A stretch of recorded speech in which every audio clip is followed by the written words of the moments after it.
boa noite, sejam bem-vindos à nossa penúltima conversa, ao nosso penúltimo ciclo de conferências sobre a pertinência da teologia no mundo secularizado. Hoje temos um grande pano de fundo que podemos já designar, Teologia Política e Doutrinas Sociais, e para nos ajudar temos, mais uma vez, a companhia de especialistas nesta temática. Começando aqui pela ordem dos quadradinhos, temos em cima, portanto, a irmã Julieta, que tem a sua formação teológica na Universidade de Salamanca e também fez estudos na Universidade Lusófona em Ciência das Religiões. Depois temos Edgar Silva, que quis de forma muito simpática ser apresentado como estudante de História Contemporânea. É uma apresentação bonita, não é? Todos nós devemos ser estudantes. E para finalizar, Eugênio Fonseca, presidente da Confederação Portuguesa do Voluntariado. Desta vez cabe a Joaquim Franco fazer a moderação e também puxar pelos nossos oradores. Passo imediatamente a palavra ao Joaquim Franco. Muito obrigado e até já.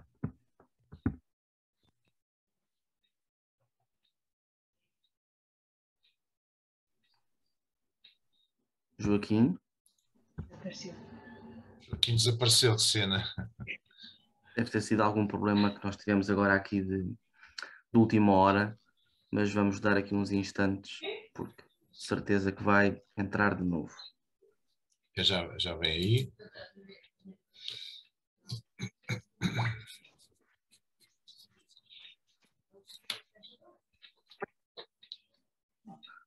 São estas coisas dos mundos digitais. Estão a ouvir-me? Já estão a ouvir-me? Está a ver a passar a palavra. Por algum motivo, não sei qual, fiquei aqui momentaneamente sem os ver e sem o vosso contacto.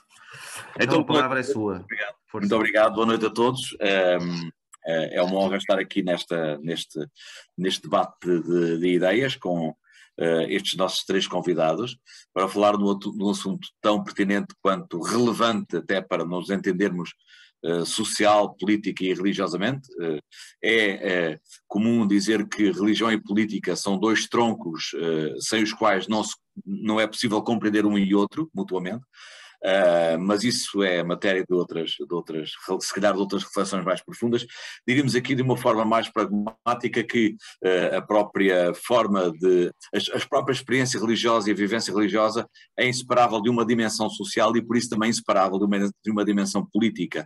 Se nós entendemos a política como precisamente os atos, os gestos, as atitudes que nos levam a uma lógica de compromisso, de empenho na construção da sociedade, então temos aí também, obviamente, o tributo da religião como inegável também na sua influência política. Fazer política é também essa responsabilidade religiosa, inclusivamente com o peso que tem até na construção das relações depois entre a sociedade mais politicamente responsável e a sociedade mais religiosamente responsável. Mas a questão é sempre com que critérios é que nós podemos medir, fazer essa balança entre aquilo que é do estritamente religioso, aquilo que é do estritamente político, quando sabemos que a prática religiosa, a experiência religiosa, está intrinsecamente ligada a uma decisão, um modo de vida que tem implicações sociais e, portanto, tem implicações políticas.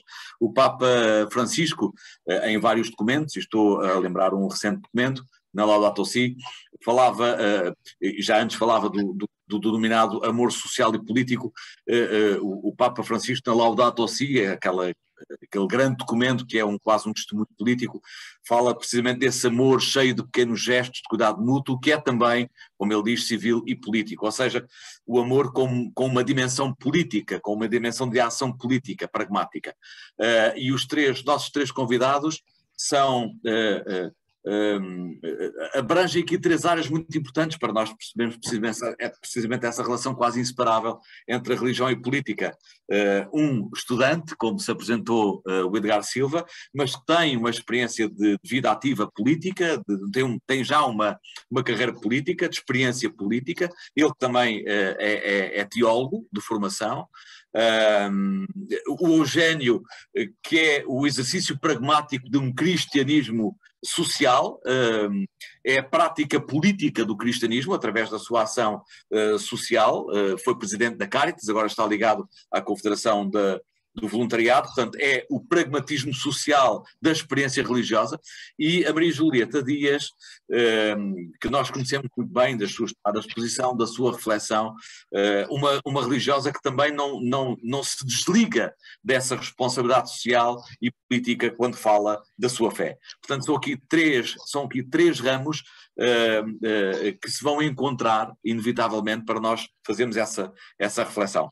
Eu pedia ao Eugênio Fonseca, eu sei que o Eugênio desta manhã falei com ele num outro contexto, o Eugênio tem uma reflexão inicialmente preparada e eu pedia ao Eugênio que, enfim, introduzisse a ideia que quer trazer para este diálogo, através dessa primeira introdução, e depois faremos assim com os outros convidados e debateremos, se for o caso, as ideias que aqui trouxerem sobre este pano de fundo, a teologia, a política e as doutrinas sociais.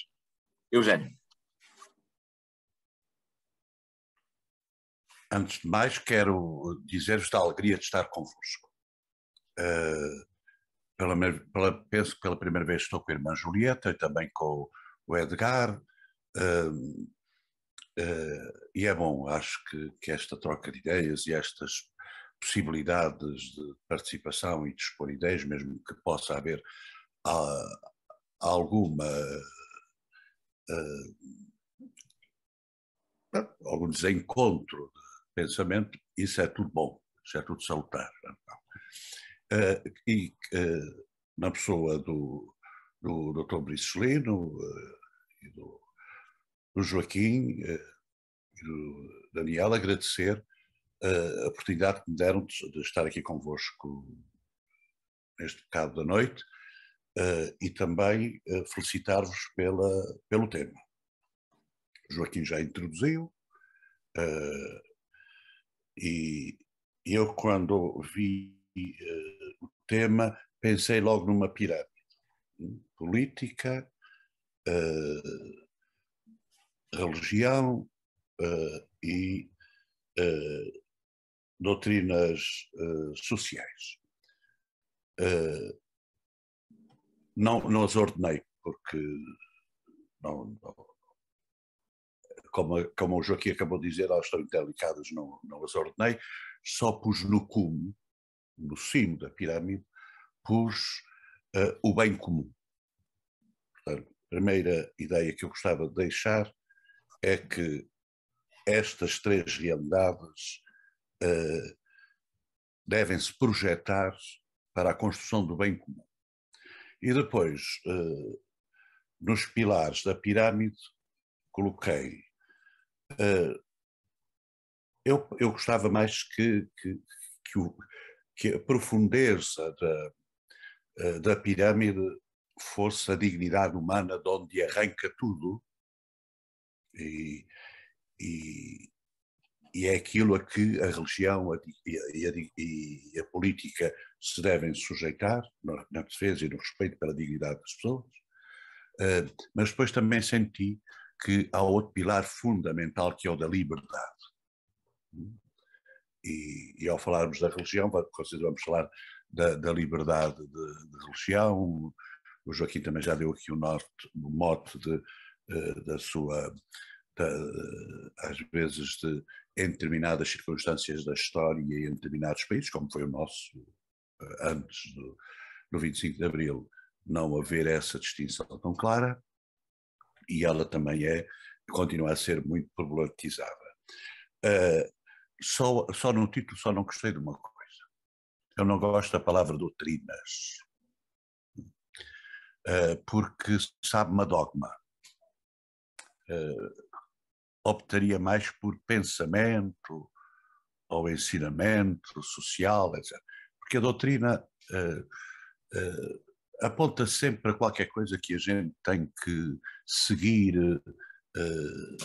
sem questionar. E esta ideia da construção do bem comum é fundamental. Eu acho que o que falta à religião e à política, em conjunto, é perceberem que têm uma função primordial, que é construir o bem comum. Pois chamemos-lhe conforme as religiões. Na religião chamemos-lhe outras coisas, na política também, mas o que está em causa é o bem de todos, criarmos uma sociedade em que todos se sintam bem. E como finalidade de tudo isto, finalidade e fundamento, temos sempre o ser humano que deve ser realmente o eixo desta roda em que gira todas estas situações organizativas da sociedade. Nós estamos hoje a atravessar uma época em que o próprio ser humano, quanto a mim, está a ser um pouco desvalorizado, não só pelo avanço das tecnologias, mas também por aquilo que já se vai chamando por uma certa cultura do animalismo. E nós devemos estar atentos a isto, porque isto pode trazer consequências desafiantes. Num teólogo cristão católico, que foi discípulo de Rainer, e como discípulo que foi de Rainer, também foi contestado e também...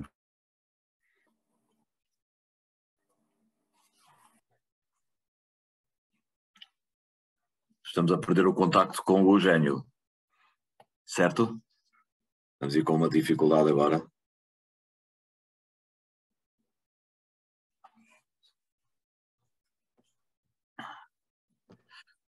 Bom, se calhar é melhor, enquanto não restabelecemos a ligação com o Eugénio, que já percebemos que está em Setúbal, quanto mais não seja pela magnífica imagem que tem atrás do Sado, percebemos que está em Setúbal. Muito bem.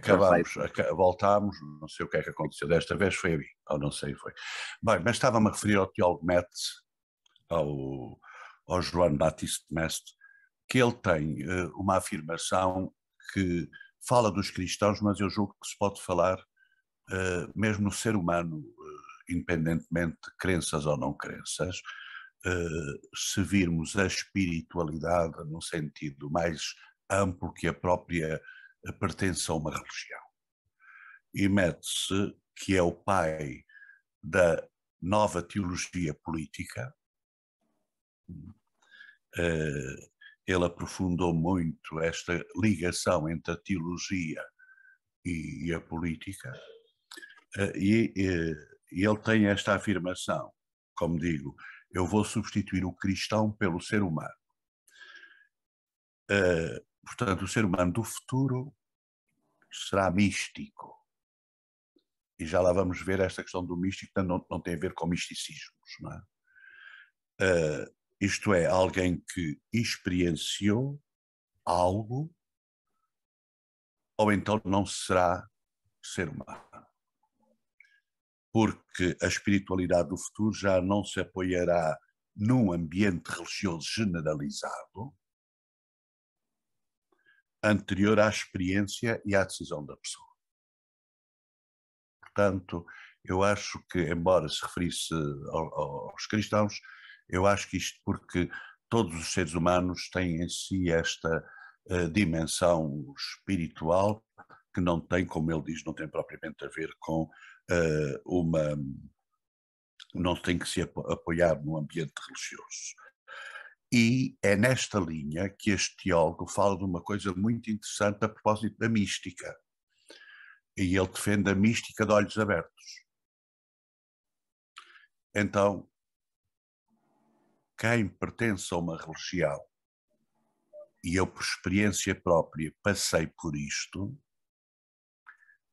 já fui um católico com uma mística de olhos fechados, e pelo testemunho, palavra e ação de alguém que marcou a minha vida, como pessoa também, sem esquecer os meus pais, mas essa pessoa na dimensão do religioso ensinou-me o que era isto, a mística de olhos abertos. E eu permitam-me esta correlação. A política é esta forma de estar na sociedade de olhos bem abertos, bem atentos à realidade. E esta realidade são os que sofrem, são os que têm falta de pão, os famintos, os injustiçados, os excluídos, aqueles que são explorados de toda a maneira e feitio, as crianças e as mulheres violadas, todas as vítimas deste mundo, que são, desgraçadamente, são muitas as situações de violação da dignidade das pessoas. E é assim que, nesta ligação entre, e não é única, há outros fatores influentes, mas agora estamos a falar da religião e da política. É nesta junção de uma religião de olhos abertos, de uma religião que não está apenas preocupada com comportamentos ritualistas que muitas vezes até levam, e sabemos disso, ao obscurantismo por parte das pessoas e até fanatismos, e isso perpassa por todas as religiões, com maior intensidade ou não, numas que outras. É nesta simbiose que se cria o tal pensamento ou ensinamento social, no nosso título deram como doutrinas sociais. Mas que não podem ser abstrações. O grande desafio às políticas, aos ensinamentos sociais, tem que ser muito objetivos, porque depois já há aquele encontro entre aquilo que são as doutrinas sociais, se quiser, e a realidade da vida cotidiana. E esta está em constante mutação.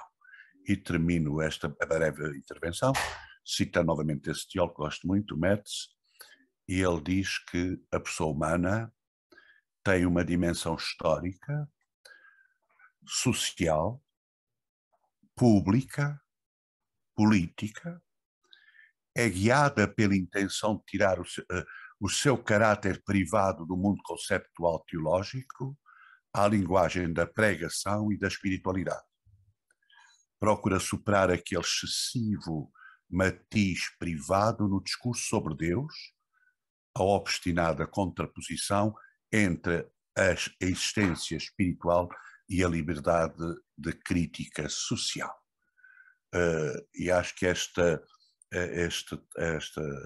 pensamento, este trecho do pensamento de Metz, que julgo, na minha opinião, que faz um pouco a síntese também do tema que nos reúne aqui. Muito obrigado, Eugénio, por esta primeira introdução. Registrei aqui essa ideia dos olhos abertos como algo que tu relacionas da experiência política com a experiência religiosa, não é? O tal patamar comum que é o apelo a uma vivência de olhos abertos, sem a qual não se exerce bem a política, ou a política não se exerce no sentido do bem comum, como não se exerce bem a experiência religiosa, ou a experiência religiosa não se exerce no sentido do bem comum. Permanecer de olhos abertos. Maria Julieta, viva, boa noite. Vamos lá então, de olhos abertos, uma pequena introdução a esta provocação desta noite. Política e religião.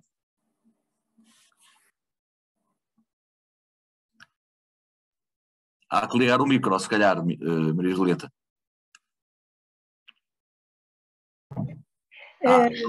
Eu agradeço o convite, embora esteja convencida de que não sou a pessoa adequada, mas estou aqui. E, portanto, eu vou limitar-me a dar o meu testemunho de eterna aprendiz em teologia e da minha convicção de que o estudo da teologia deveria estar sempre presente em todas as academias, em todas as universidades, confessionais ou não. Porque, como a própria palavra diz, teologia é o discurso, é a palavra sobre Deus, no meu caso, sobre o Deus de Jesus Cristo. E vou começar por citar um texto de Carlos Drummond de Andrade, que não fala de teologia, parece que era ateu, pelo menos que se confessava ateu, mas fala de Deus. E então eu vou servir-me do texto, que é assim: o único assunto é Deus. O único problema é Deus. O único enigma é Deus. O único possível é Deus. O único impossível é Deus. O único absurdo é Deus. O único culpado é Deus. E o resto é alucinação. Portanto, agora digo eu, há uma realidade que importa. Essa realidade é Deus. E o resto é alucinação, como diz Carlos Drummond de Andrade. Por outro lado, um livro que saiu há dias, com desenhos de Cristo, do arquiteto Cisa Vieira, e textos do cardeal Tolentino Mendonça, tem como título A Questão sobre Deus é o não saber explicar. Isto remete-me para a chamada teologia negativa e não para o desinteresse, porque não se sabe explicar. Talvez eu seja capaz de sentir que Deus me ama incondicionalmente e por isso sou levada a afirmar que Deus é amor, é nele que tenho a vida, o movimento e a existência, e a esta afirmação devo sempre juntar uma negação.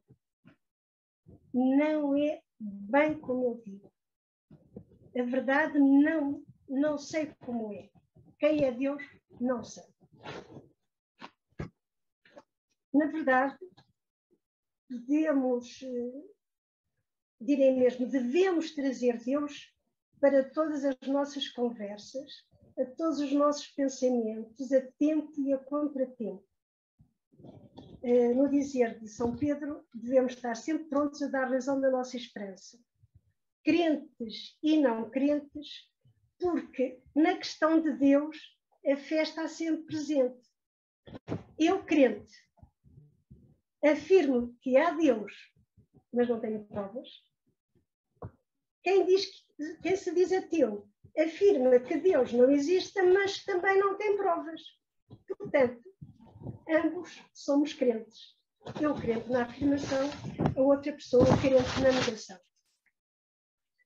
Assim, a questão de Deus, a teologia, deveria fazer parte do nosso cotidiano, deveria fazer parte do nosso estudo, da nossa formação académica.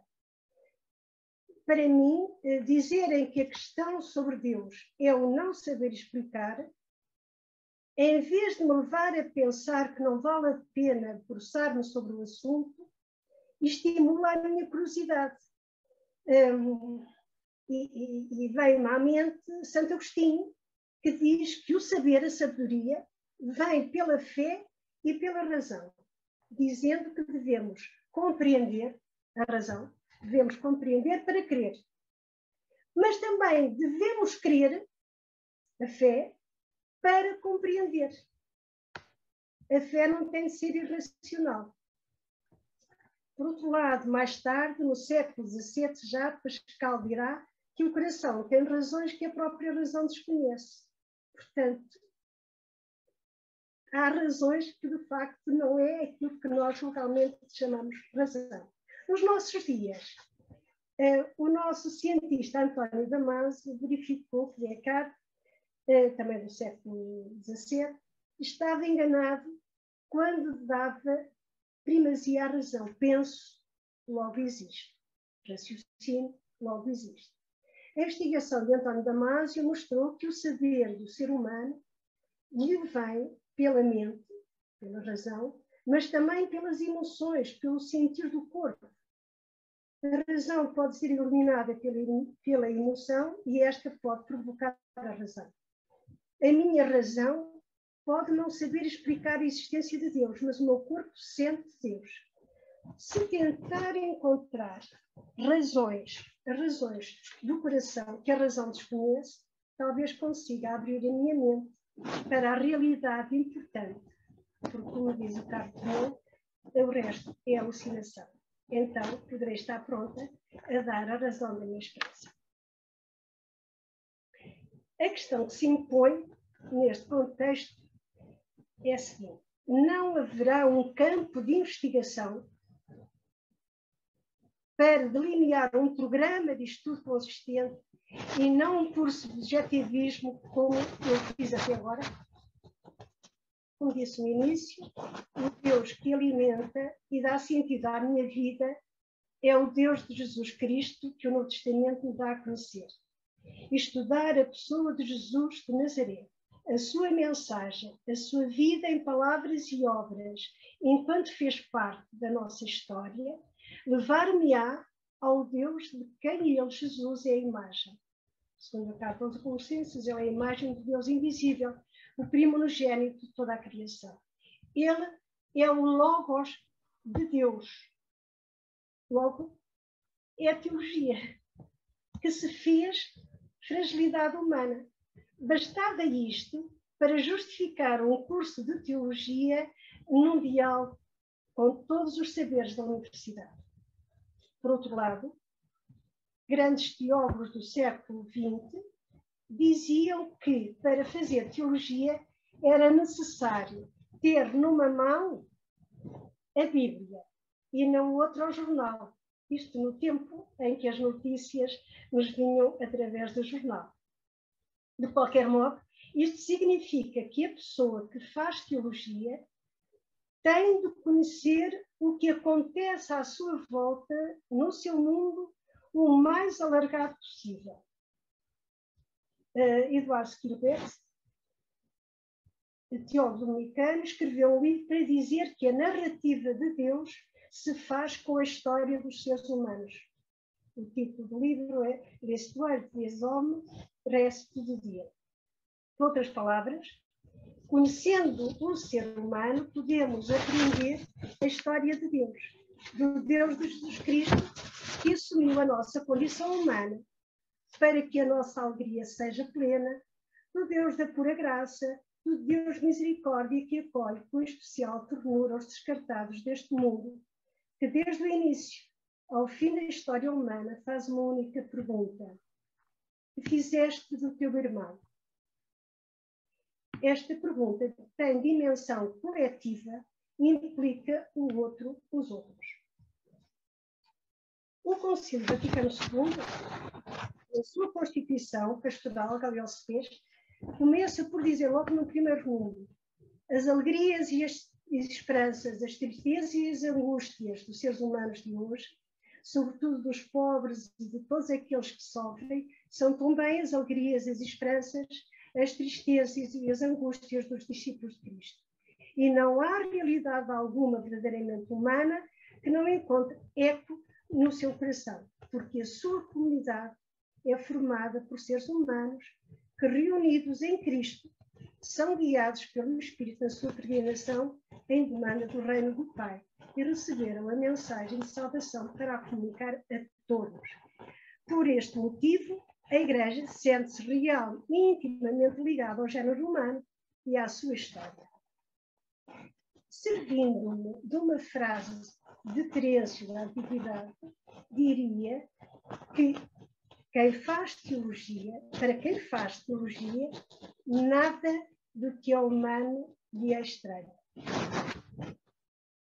Há pouco mais de um mês, o professor Augusto Santos Silva, ao terminar as suas funções de Ministro dos Negócios Estrangeiros, dizia que o cristianismo faz parte do espaço público e a dimensão religiosa é absolutamente essencial. A religião, como outros aspectos da cultura, é parte do espaço público. Isto podemos verificá-lo no público do dia 27 de março passado. Portanto, nada do que é humano lhe deve ser estranho. Isto leva a uma teologia que implica a antropologia, a vida do ser humano abrangendo todas as suas dimensões. A pessoa crente deve ter consciência da sua responsabilidade como pessoa interveniente na sociedade, como agente da construção de um mundo melhor para todos, tendo como foco principal os mais desfavorecidos. O ensino da teologia não pode ficar confinada ao estudo do já dito, não pode limitar-se ao estudo da chamada teologia sistemática. É importante conhecê-la, mas isso não é fazer teologia. É saber o que foi feito, o que foi dito e, na melhor das hipóteses, situada no contexto concreto em que se realizou. Hoje, a evolução do mundo em termos científicos, tecnológicos, culturais, num mundo globalizado, exige uma teologia das realidades terrestres. Como já foi apontado, o teólogo alemão Metz, a partir dos anos 70 do século passado, começou a falar de teologia política, a teologia do século XX. Outros dizem teologia pública, sobretudo teólogos americanos. O Papa Francisco fala de teologia do povo. Para mim, faz todo o sentido a designação de teologia política, teologia do povo, teologia pública, porque a teologia deveria levar-me à fé vivida no cotidiano. Deve ser desenvolvida sempre em interação com os desafios que a sociedade nos coloca a nível científico, tecnológico, social, económico, político, ecológico, em confronto com a mensagem de Jesus de Nazaré. A hermenêutica faz parte da teologia. A teologia deve, assim, interrogar-me acerca do sentido, da beleza, da alegria que Jesus trouxe à minha vida. Na família, na profissão que exerço, nas relações com os amigos, com os colegas, com a natureza. Deve tornar plausível, razoável, a fé que ilumina a minha vida no dia a dia. Num curso de teologia, é fundamental a reflexão sobre este mundo em mudanças cada vez mais rápidas e como desenvolver elementos que possam fomentar uma participação mais significativa dos crentes, das próprias igrejas, no espaço público, que aponte não os interesses pessoais, mas somente o bem comum. A teologia é discurso, é palavra sobre a fé em Deus. Tomando como exemplo o Novo Testamento, fundamento da nossa fé em Jesus Cristo, podemos dizer que as primeiras comunidades começaram por viver no seu cotidiano a mensagem de Jesus e encontravam-se, pelo menos semanalmente, para partilharem o que recordavam de Jesus e como isso deu um estilo novo, provocou um estilo novo de estar no meio dos outros. Só mais tarde puseram em palavra escrita enquanto houvesse alguém na comunidade que pudesse testemunhar. Eu vi, eu ouvi, eu toquei o Mestre. Para falar só dos 4 evangelhos canónicos, temos 4 teologias, 4 discursos sobre o homem-Deus a quem crucificaram, mas que a morte não teve poder sobre ele. É o vivente que nos acompanha em todos os caminhos da vida, até aos fins dos tempos. Portanto, temos aqui matéria mais que suficiente para programar um curso de teologia numa universidade, seja ela confessional ou não.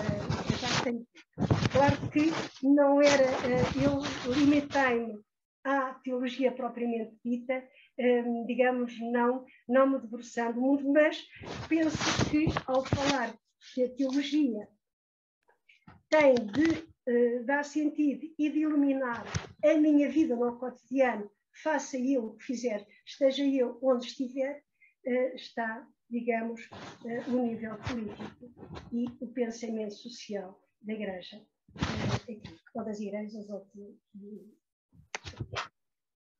obrigado, Maria Julieta, por essa abordagem.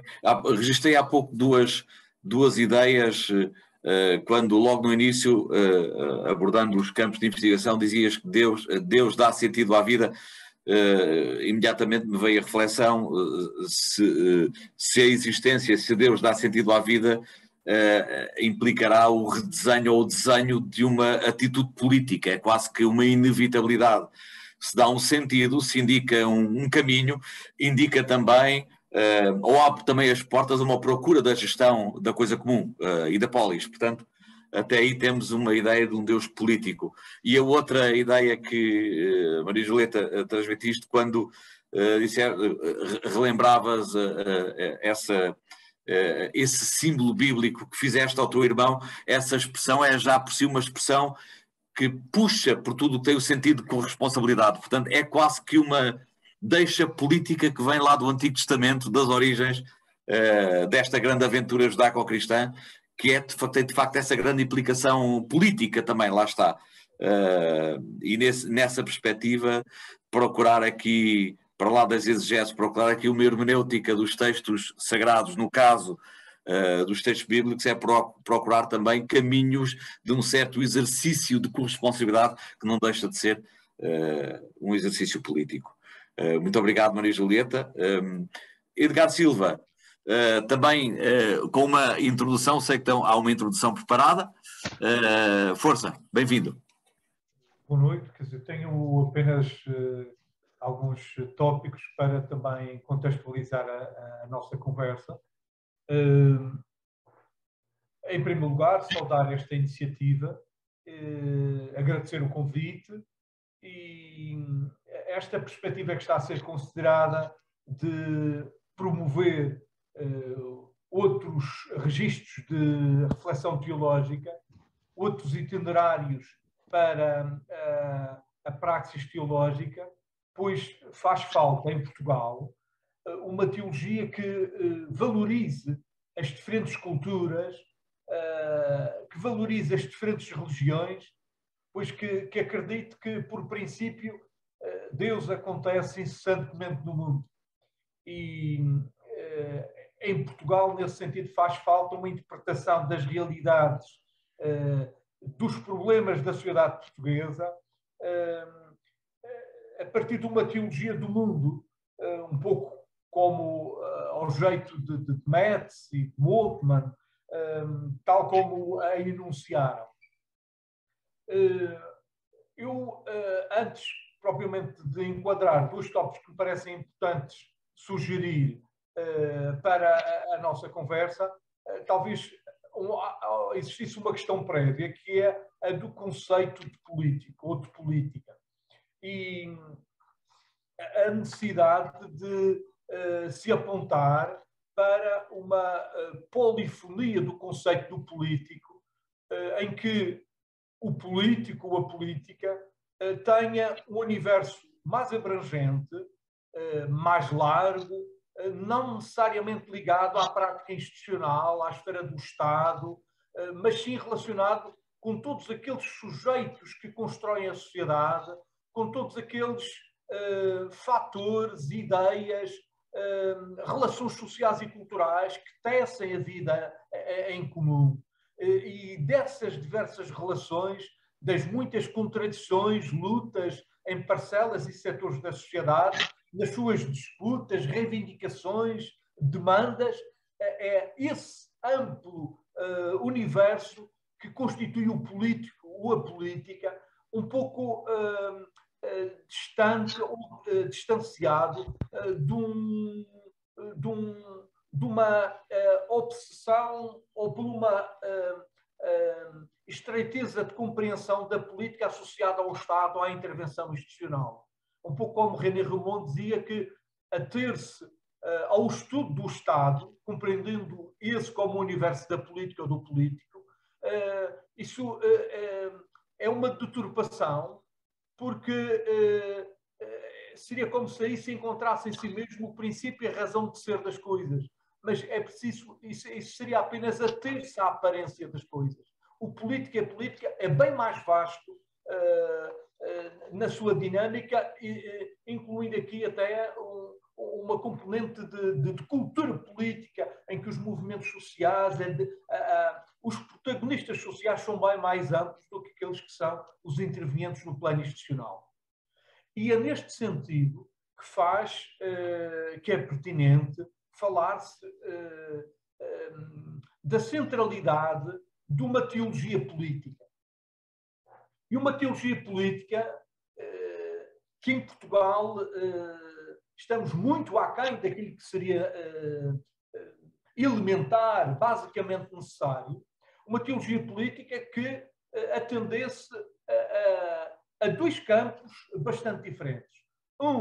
Primeiro, não menos importante, que é de uma reflexão teológica em torno do político, em torno do poder, ou do exercício dos poderes, ou das várias formas de exercício de poder, uma reflexão teológica que abarque as questões de ordem social, as ideias políticas, os conceitos, toda a filosofia política, onde se possa desconstruir, refletir, aprofundar um pensamento sobre a ética política.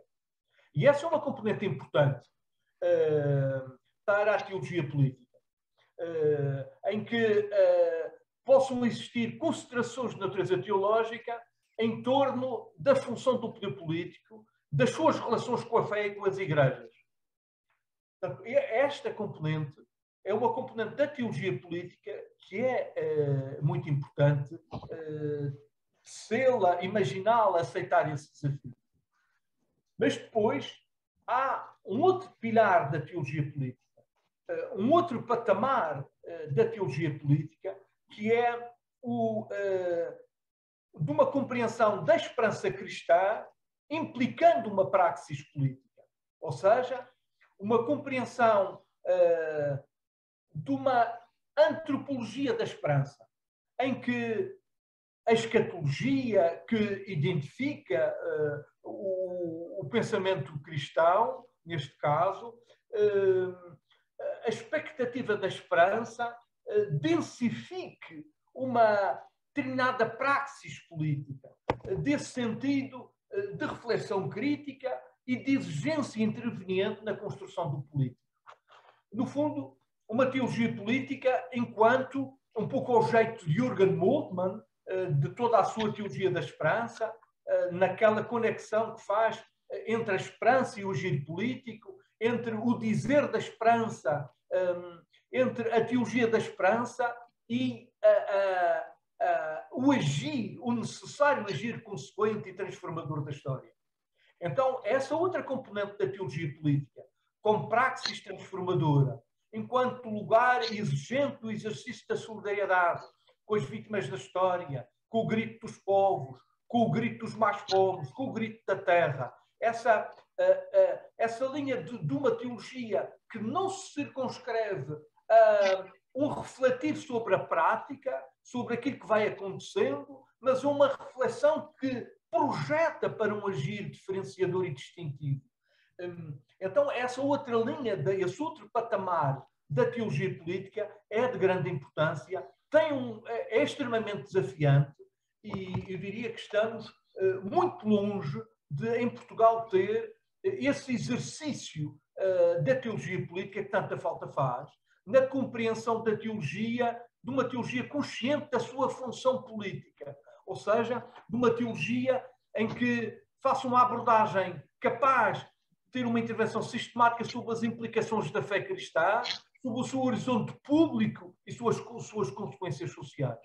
Então, nestes dois níveis, no construir dessa antropologia da esperança, no viver dessa tensão teológica e escatológica, de alguma forma, tentando combater aquilo que Jürgen Moltmann dizia como o grande cisma, o maior cisma dos tempos modernos, que é uma esperança sem expectativa. E essa teologia política faz falta também em Portugal. E desafia-nos seguramente muito. Eu acho que a este nível existem possibilidades de intervenção, de sistematização de reflexão que importava considerar no âmbito de outros trabalhos, de outras trajetórias para o trabalho da teologia em Portugal. Muito obrigado, Edgar, por esta introdução, saliento aqui o sublinhado da necessidade de redefinir ou de recentrar a antropologia da esperança para, a expressão é do Edgar, densificar a prática política. Pronto, é o conceito que quase que resume parte substancial das ideias que foram aqui trazidas também pelos anteriores intervenientes, e eu permito-me aqui sublinhar também uma outra afirmação que transformo em pergunta: quais são de facto as implicações da fé cristã então, nessa perspectiva da antropologia da esperança? O Edgar falava citando o pensador, na esperança sem expectativa. Diria até que ponto é que nós não podemos também inverter e pensar se muitas vezes o exercício político, despido desse outro sentido da alteridade, não constrói a expectativa sem a esperança. Portanto, estamos aí numa densidade pendular que merece de facto essa reflexão e trazer esta reflexão até para o exercício pragmático da política. Eu desafiava agora todos os intervenientes, nomeadamente o Eugénio, que foi aquele que falou menos tempo, para uma primeira reação a estas intervenções. Eugénio, sentiste-te provocado por estas intervenções?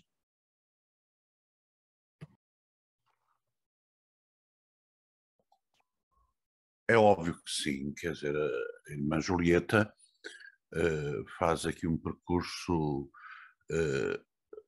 relativamente à teologia.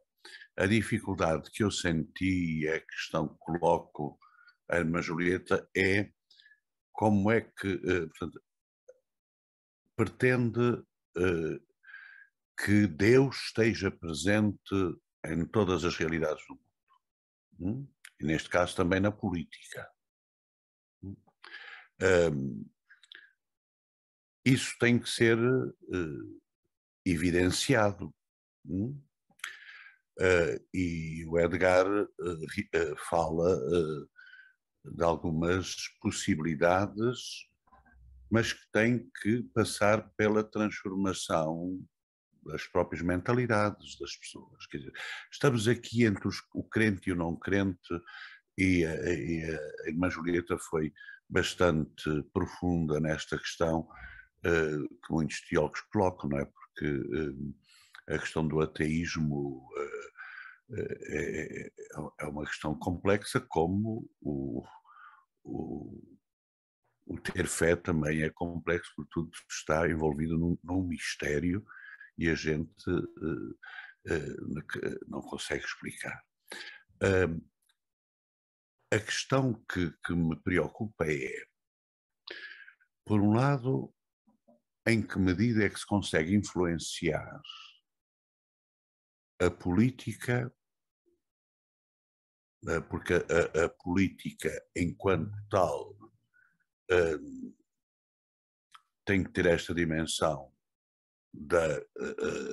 dos outros. A política é feita não por causa só de nós, mas dos outros. É o cuidar da tal polis, não é? Como é que aqui se pode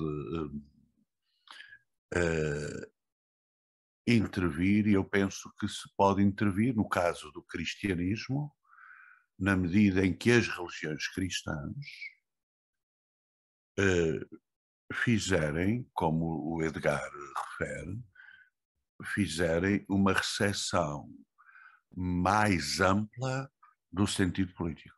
Eu acho que para muitos cristãos, e até cristãos com responsabilidade, e no caso da Igreja Católica pertenço, eu até coloco isso ao nível da hierarquia, parece que a política continua a ser algo de caminoso, que não se deve tocar só. Portanto, não se tem esse sentido que o Papa Francisco, e não só, já desde a Rerum Novarum que essas questões se colocam no magistério católico, que é a intervenção política até como uma demonstração explícita da caridade, que é o centro a caridade e a justiça, que são o centro do cristianismo. Portanto, a minha dúvida, ou melhor, a minha inquietação, mais que a minha dúvida, a minha inquietação é esta.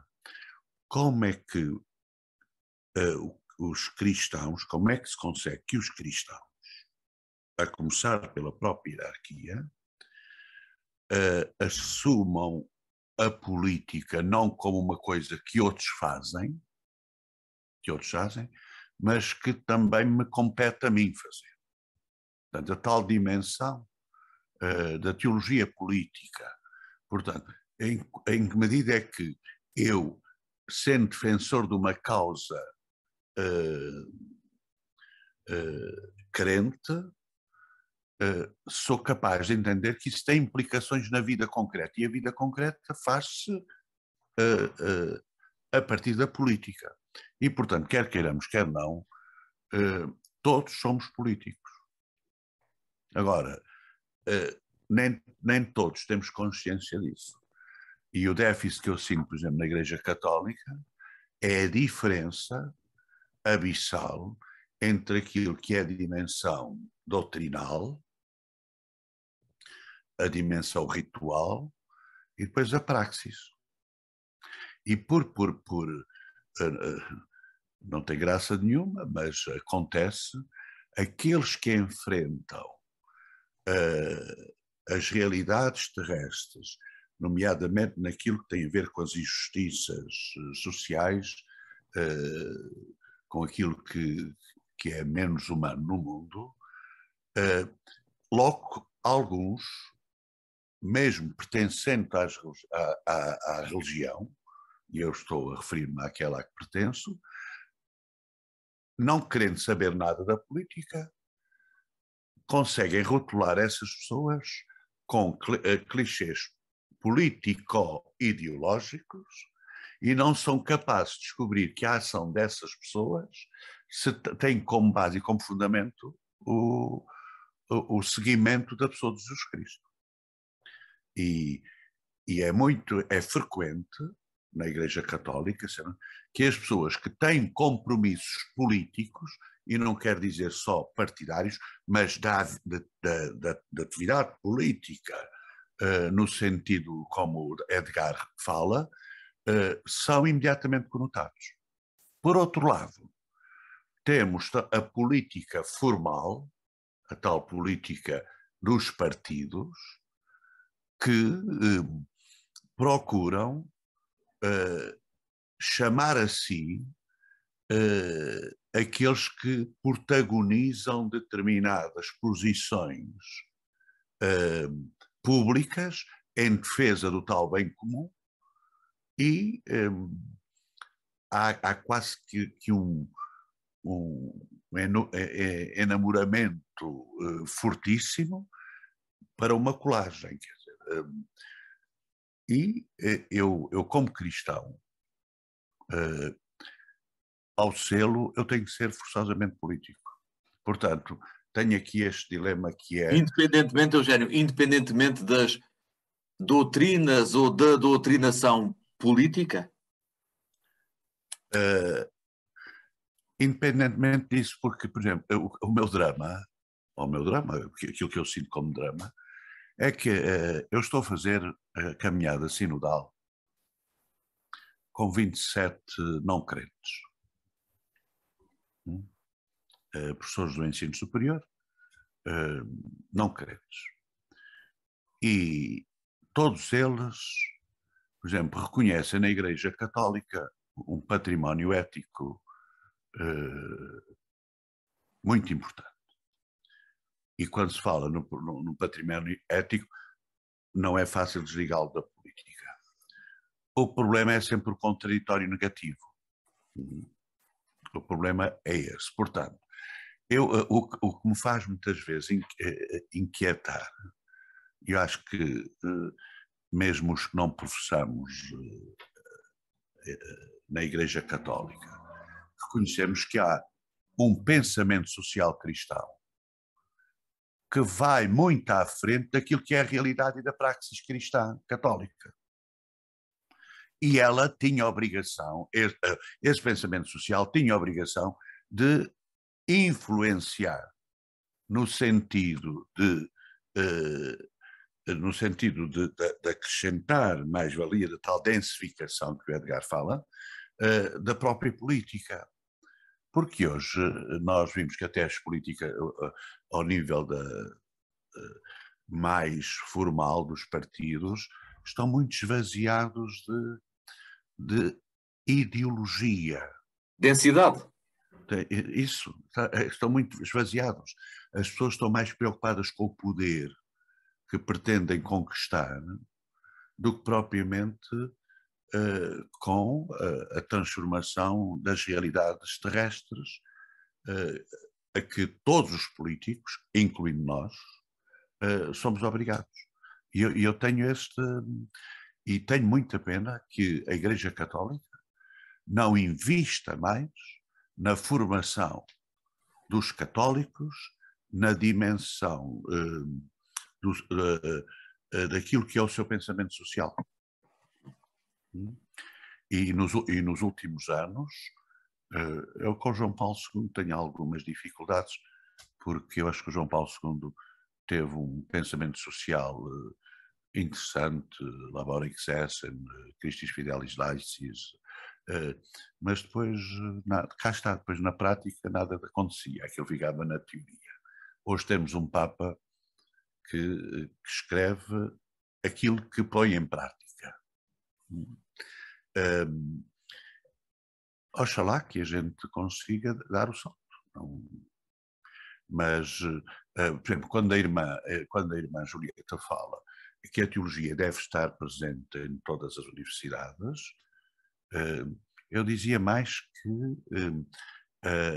que a teologia, eu dizia o fenómeno religioso na sua globalidade. Porque há muita ignorância à volta disso. E aqui os amigos do Joaquim às vezes dizem com cada bacurada em termos da religião que de verdade aos céus, não sabem aquilo. Agora, mas não só nas universidades, desde logo desde o ensino secundário. O fenómeno religioso é aquilo que o Edgar agora está a fazer o seu doutoramento, faz parte da história. Ele está a estudar a história contemporânea, mas vem de trás. Esse é um aspecto. Eu já não estou a ver que a teologia tenha que entrar dessa forma nesses espaços, mesmo nos políticos ou nos académicos. Eles têm que entrar pela capacidade que aqueles que a vivem, e não só aquilo que sabem, mas as que a vivem, são capazes de testemunhar nesses lugares onde estão. E é aí que eu vejo mais que ensinar teologia nas universidades. Quem tem as suas convicções teológicas, destas ciências que envolvem ou tentam envolver o conhecimento do transcendente, isso passa mais por testemunho. E isso vejo nas universidades, nas fábricas, onde estivermos. Depois, há outro aspecto que me parece também muito importante, que é, por exemplo, e quer ser muito transparente, também há instâncias onde se ensina, e estou a pensar, por exemplo, na economia, totalmente ao contrário daquilo que é o pensamento social da Igreja relativamente à economia e à política. Isto é uma coisa inadmissível. Instituições de ensino identificadas com o catolicismo, onde se ensina modelos económicos que são totalmente contrários aos princípios fundamentais do pensamento social cristão. E mesmo até à forma como se encara a política. Quem promove esses modelos entende que não é assim. Entende que está sob o conceito da doutrina social da Igreja. Talvez o Evangelho se preste a leituras mais acomodatícias. Agora eu penso que o pensamento social cristão, ou doutrina social da Igreja, como quiser, gosto mais do termo pensamento social cristão, ou ensinamento social cristão, é claro, porque o magistério é mesmo isso, é objetivar aquilo que são os grandes princípios orientadores, neste caso do cristianismo. O destino universal dos bens não se pode dizer de outra maneira. A dignidade humana não se pode dizer de outra maneira. Não há outras hipóteses. Tudo o que for colocado fora desta objetividade pode correr o risco de estar a cair no embuste relativamente àquilo que as palavras querem dizer na sua significância. Solidariedade, subsidiariedade. E eu aí penso que o ensinamento social da Igreja é claro e não... ainda há dias fui gravar também só para dar um exemplo, fui gravar um programa, né, num ciclo de conferências do Instituto de Cultura da Diocese dos Açores. Estão a fazer uma série, penso que de 3 ou 4 sessões, e estava lá um teólogo formado em doutrina social da Igreja. Bom, eu tive que o questionar, porque eu não posso perceber como é que um homem formado em pensamento social cristão, ou doutrina social cristã, diz que a pobreza tem que ser mesmo assim uma ilusão, a erradicação da pobreza. Porque pobres sempre os havereis ter convosco. E temos aqui o Edgar, que é teólogo, e a irmã também fiz a minha parte de teologia, e a gente sabe que isto é tirado do contexto, e tirando do contexto, isto tem feito mal a muita gente. E só para dar uma ideia como é que é possível. Claramente eu tive que dizer à pessoa que ele, além de ser formado em pensamento social, era também teólogo. E ele sabia perfeitamente que o contexto não era aquele. Estava outro sociólogo e que também depois aplicou aquilo à sociologia. Como, por exemplo, uma coisa que é claro no pensamento social cristão é que a questão da pobreza está assente naquilo que bem o João Paulo II chamou das estruturas de pecado. E a gente tem a tendência, mesmo nós, os cristãos, de colocarmos a pobreza, as causas da pobreza nos pobres, acrescentando mais. E aqui também relaciono com a política, que é a pobreza espiritual. E eu questiono, e até pela minha experiência, já vi gente privada de recursos financeiros, mas com valores que não perderam. E já vi muita gente abastada, que os valores lhes foram à vida. E a esse respeito, a doutrina social da Igreja diz que quem gasta inutilmente os bens que tem, portanto, quem utiliza mal esses bens, rouba. É a doutrina social da Igreja que o diz. Agora, eu não sei se a Igreja Católica está interessada em educar para os valores dos ricos. Está muitas vezes mais preocupado com os valores dos pobres e querem que os pobres tenham valores que os ricos não querem assumir. Isto vamos à política e também temos que perceber em que medida é que, por exemplo, o Edgar já esteve ou está metido na vida política. Eu procurei fazer sempre outras opções, porque o meu projeto não passava por aí, mas acompanhei cristãos que entraram na vida da política ativa e deixaram de ser da Igreja. Isso era lá com eles. Mas deixaram de ser porque quiseram deixar de ser? Não, porque a Igreja... O ambiente levou-os a deixar ou a própria Igreja os rejeitou? Não foram eles que deixaram de ser. A Igreja, e estou-me a referir à Igreja hierárquica, é que muitas vezes... Eu estou a pensar num homem muito concreto que acompanhei, que é meu amigo e que muitas vezes abafou isso. O atual secretário das Nações Unidas. Independentemente das limitações governativas que pode ter, ele nunca sentiu o apoio. E o apoio não é, quer dizer, fazer a defesa da política partidária em que ele estava integrado, mas nunca sentiu esse apoio. Agora já toda a gente tem muito orgulho porque agora já é um cristão que está, porque ele tem tido atitudes, mas é o mesmo António Guterres.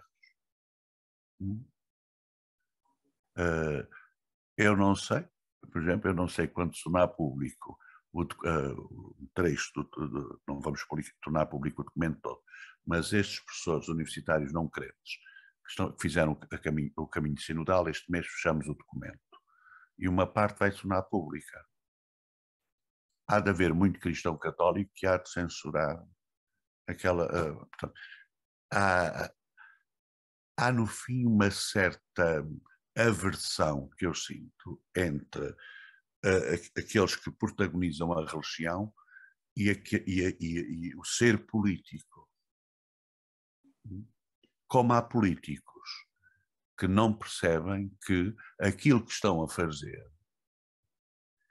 tem muito, como disse o Edgar e a irmã Julieta, também tem muito de uma dimensão espiritual. Um exemplo rápido e termino. Quando foi atribuído o Prémio dos Direitos Humanos para a Assembleia da República à Cáritas, eu sei que houve uma discussão no grupo, na primeira comissão, porque havia os partidos de esquerda não consideravam, não era por ser a Cáritas, é por a Cáritas ser da Igreja Católica e não queriam tornar aquilo a atribuição do prémio confessional. Mas lá... E eu soube antecipadamente desta hesitação e preparei uma comunicação toda à volta daquilo que já falámos aqui. Não da teologia da caridade, mas da caridade política. Houve um parlamentar do Bloco de Esquerda que ficou no almoço comigo e todo o almoço quis saber o que era isso da caridade política. O problema também é a forma como a gente, nós os cristãos, vivemos esses princípios fundantes da religião a que pertencemos. Obrigado, Eugénio, por esta reflexão. Há pouco estava a ouvir o Eugénio quando falava do atual secretário-geral das Nações Unidas e estava a pensar, bom, temos de facto aqui no painel alguém que tem uma experiência política, prática, pragmática num partido político. Pergunto de forma muito clara e não procurando apenas o testemunho pessoal do Edgar, mas o conhecimento que ele tem, precisamente do exercício político, se o facto de um político no ativo poder dizer ou ser relacionável com um pensamento, com dizer que tem fé, que pertence a uma estrutura de fé, se isso pode criar eventuais problemas ou até preconceitos no próprio exercício político. Não apelo apenas ao testemunho do Edgar, numa perspectiva geral. Sente-se isso para quem exerce a política, o manifestar a pertença ou a sintonia com uma fé pode ser objeto de preconceito no próprio exercício? Eu acho que a questão remete para um outro aspecto que é estruturante, que é o de pugnarmos para que na sociedade as sociedades sejam feitas pluralidades de experiências, diversidade de ideias, convicções, e também, no seio das próprias igrejas, elas serem espaços de referência plural,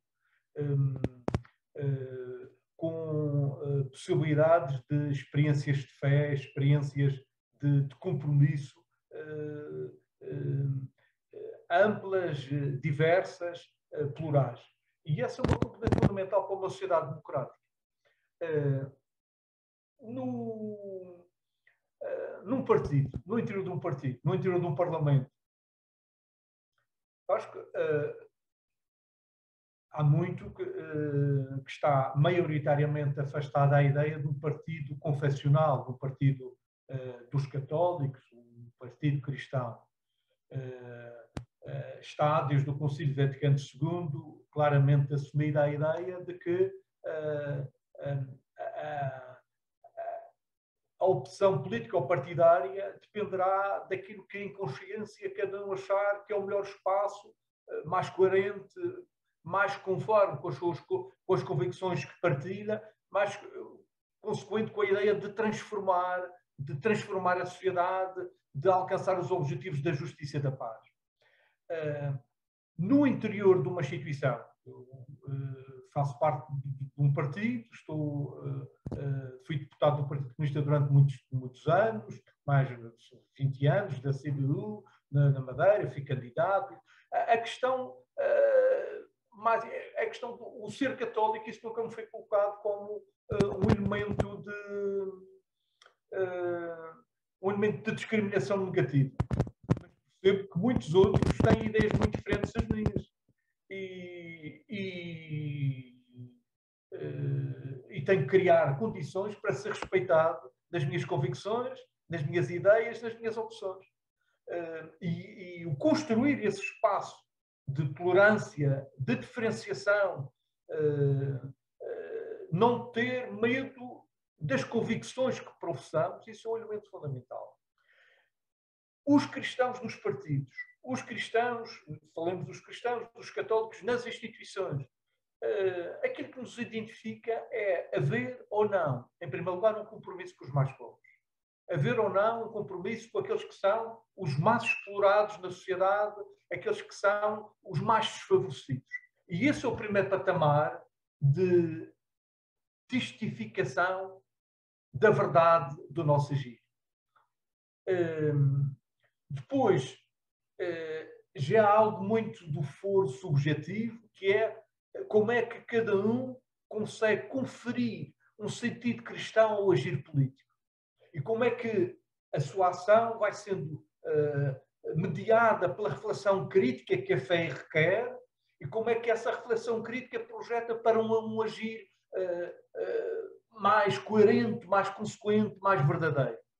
E, portanto, há um nível que é muito de percurso pessoal, de trajetória espiritual, muito de caminhada pessoal, e depois há aquele que é o agir coletivo com outros à volta de um projeto onde, por exemplo, permitam-me esse exemplo, é um exercício de teologia política, que está carregado de uma força simbólica e de uma grande exemplaridade.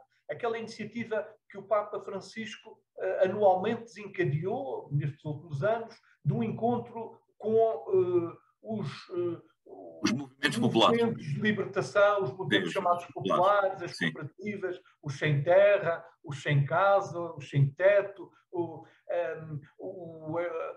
as várias experiências, no fundo é um encontro dos movimentos sociais, daqueles que fazem parte das grandes demandas de reivindicação por justiça. Esse encontro anual, esse é um exercício de teologia política, é um exercício que nos remete para uma reflexão sobre a coerência do agir político nas mediações, no mundo, na sociedade onde estamos, e depois como membros de organizações políticas, intervindo nas plataformas institucionais, que é até que ponto o meu agir, o nosso agir, está em conformidade com esta prioridade. Em primeiro lugar, os oprimidos, os explorados, aqueles que clamam por justiça, clamam por pão e por paz. Então, este é o elemento de testificação. Então, Agora, indiretamente à questão, se eu sinto elementos de discriminação negativa, não, pessoalmente não. Já percebi estranheza de outros pelo facto de, enquanto católico, estar num partido como um partido comunista, isso é muito recorrente, é muito frequente. Então, mas como é que é possível? Como é que a conformidade com então o cristianismo e o marxismo, essas questões aparecem mais frequentemente. Já é outro debate. Exatamente. Não sinto que isso pessoalmente não tenha essa percepção de que não tenha, mas também sinto que é preciso fazer um percurso para que as nossas opções, para que as minhas opções, que isso é muito pessoal, não é? A opção de fé, o compromisso de identificação com determinados valores passa muito por uma adesão pessoal, um nível também, isto vive-se em comunidade, mas passa por um primeiro patamar de adesão pessoal e fazer com que, ou criar condições para que os outros respeitem essa opção, esse itinerário. Esses são percursos que é importante fazê-lo. Estava a ver a irmã Julieta a acenar várias vezes e ia sorrir enquanto falava o Edgar e antes também o Eugénio. Porquê? Porquê?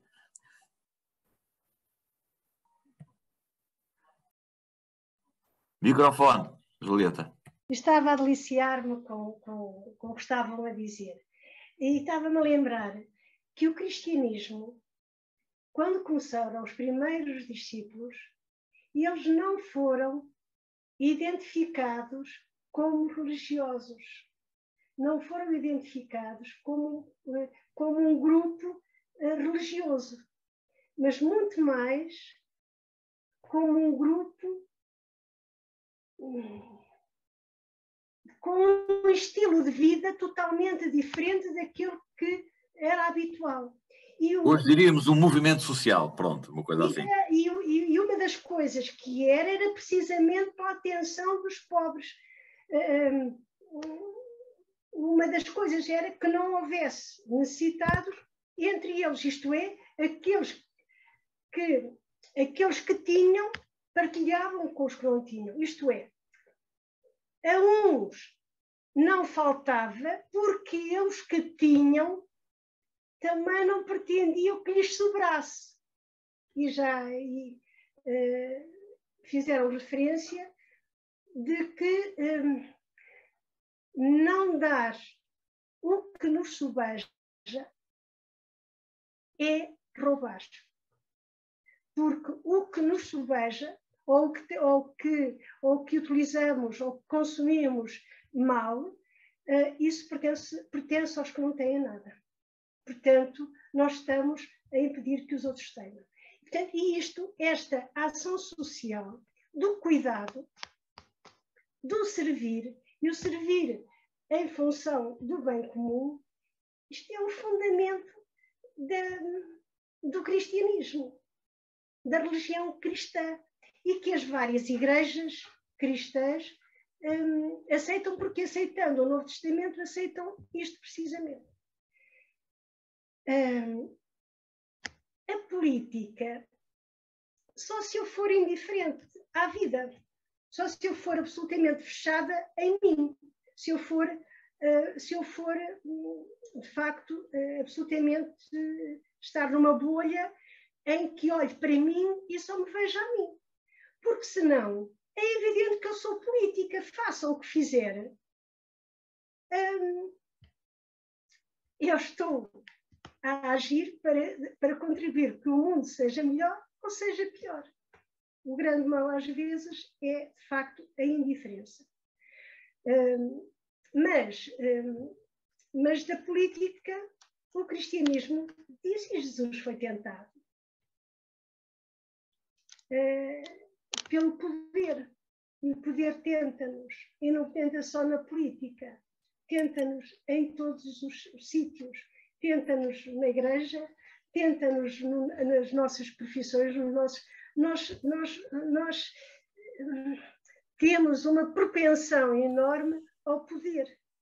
E o próprio Jesus foi tentado pelo poder, que ele disse rotundamente não. Não. Nem o poder político, nem o poder... o poder político não foi como Edgar apresentou, porque apresentou o poder político. Eu estou absolutamente de acordo, absolutamente, quer no exercício dos chamados políticos de questão e que têm um papel, quer no Parlamento, quer nas autarquias, quer no exercício isso, mas depois, todos nós que não temos... eu tenho uma ação política, quer queira, quer não, ou para bem fazer ou mal fazer. Temos a sorte, na Igreja Católica, neste momento, de termos um Papa que é profundamente político. Já falaram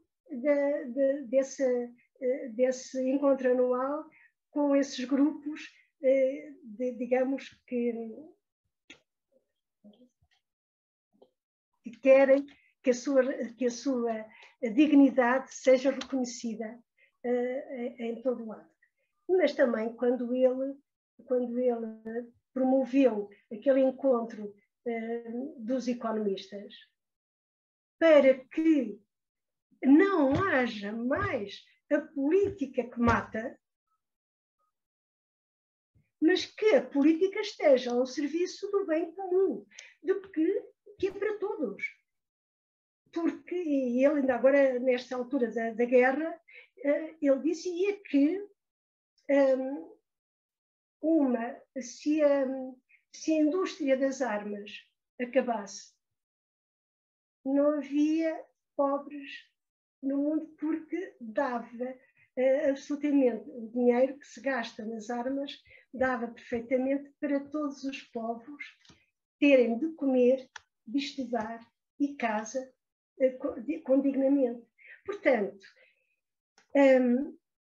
eu penso que nós poderíamos levar Deus ao mundo em que estamos inseridos se nós tivermos coragem de denunciar de facto aquilo que estraga a vida das pessoas. E, portanto, que falemos de Deus ou que não falemos, mas se eu estiver, como dizia o Blas Pudex, que a história das pessoas, o ser humano, é a história de Deus.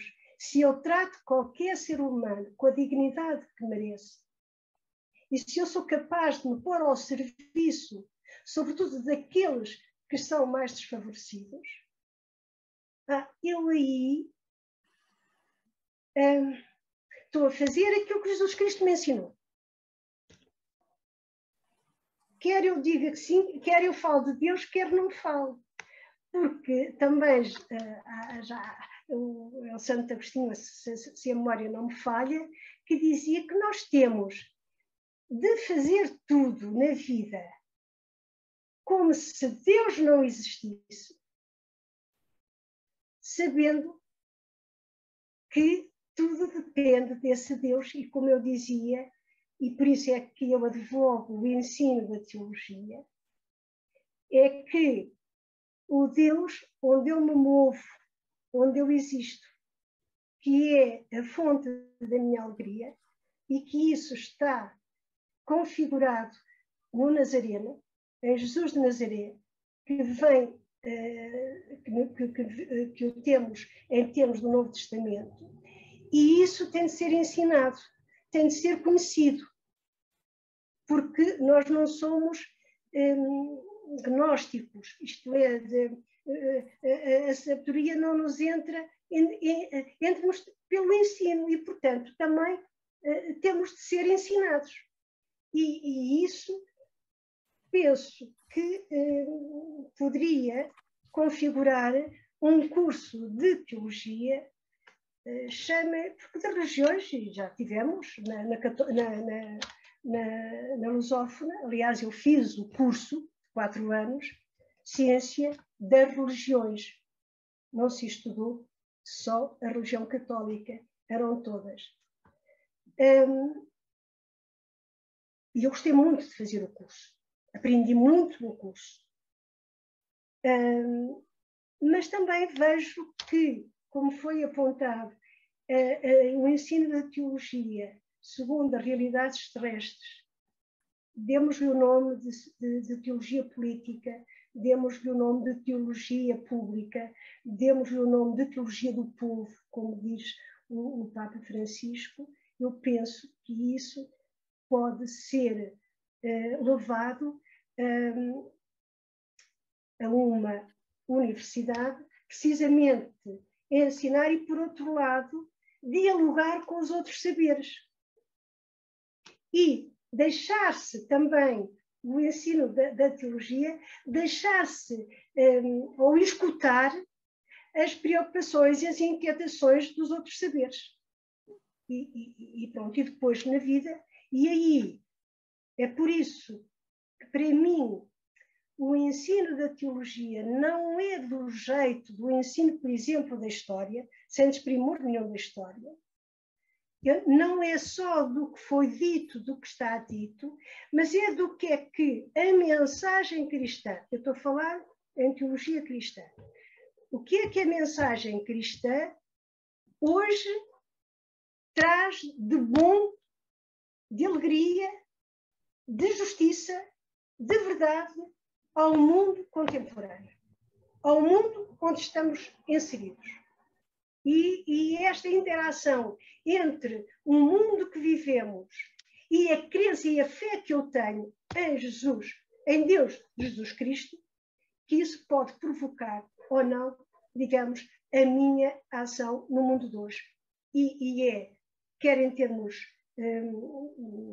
da ciência, porque já passou o tempo em que havia o divórcio entre a ciência e a fé. Hoje, felizmente, há muitos cientistas que percebem que o saber não vem só da razão, não vem só da ciência empírica, mas que vem por outro jeito. O ser humano é de uma riqueza, de uma complexidade, e a transcendência faz parte de nós mesmos, faz parte do ser humano, e, portanto, tem de ser também tratado nisso. Portanto, não digo mais nada. Muito obrigado, muito obrigado. Joaquim, deixa-me aqui...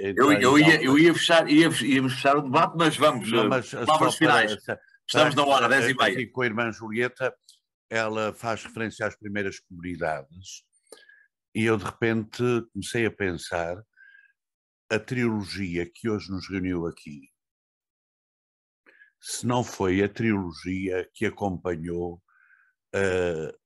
o projeto do tal Reino Novo que Jesus Cristo implementou.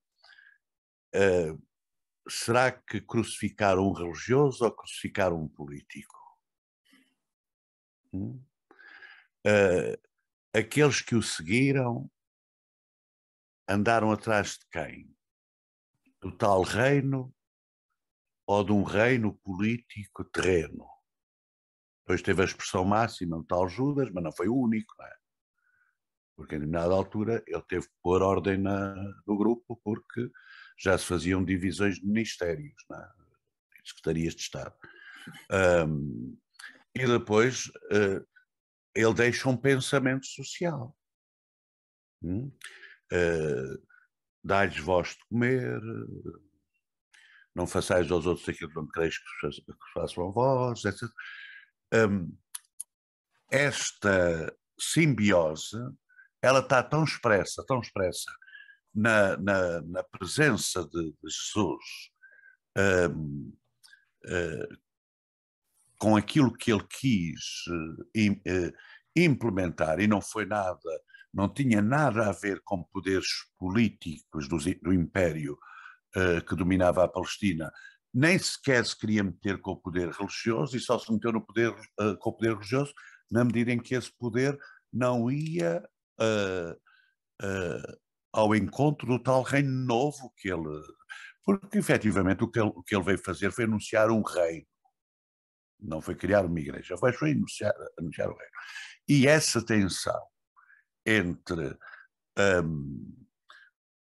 o religioso, o político, esteve patente sempre naqueles 3 anos com os 12 e com mais que o seguiram.